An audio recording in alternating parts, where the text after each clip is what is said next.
Hello, YouTube. It is technically Monday, like 1 a.m. And I just got back from seeing Perks of a Wallflower. Technically, I got back an hour ago, but I found it to be an incredibly compelling and beautiful movie.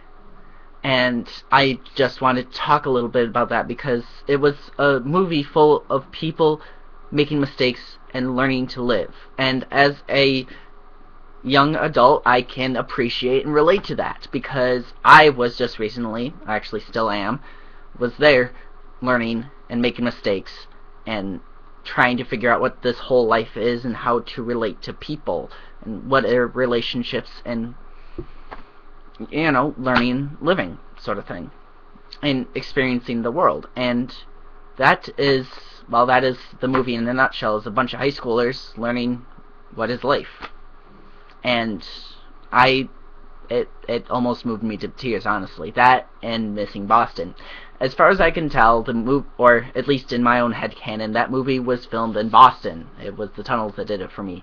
And having the best 2 years of my life being in Worcester, Massachusetts, and me living in Michigan, I spent a lot of time in Boston, or at least walking through it on the way from the airport to Worcester.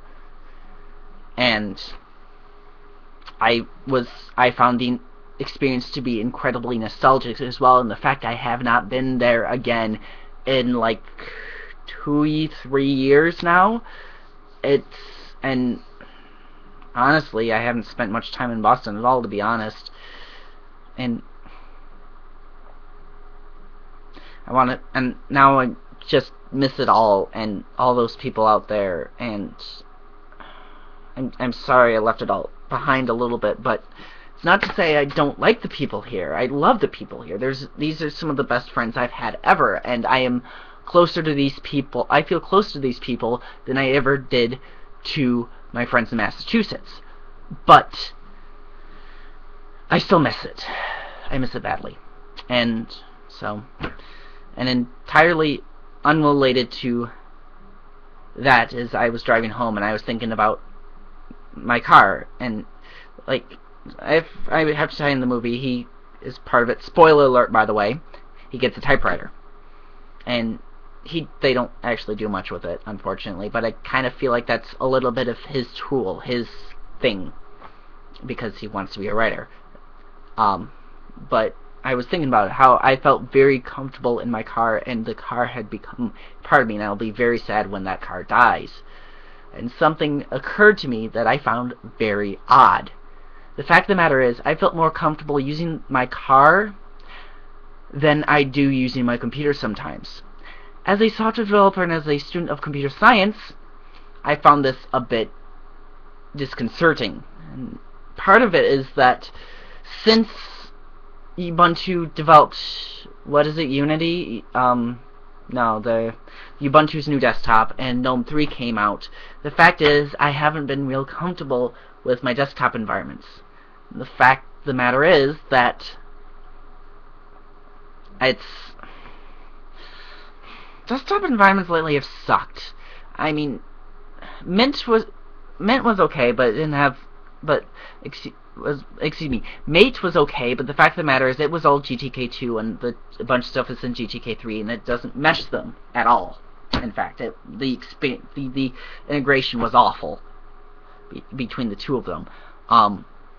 But I'm currently on Cinnamon, which is better, but the fact of the matter is, though, it is sluggish, and it's still not working quite the way I'd like it to, so I don't know what I'm going to do about that. So, yeah, I'm more comfortable using my car than I am my computer. What is up with that? Probably doesn't help that on my keyboard I have an OmniKey Ultra, which is a wonderful Alps keyboard. It makes it's very a tactile keyboard.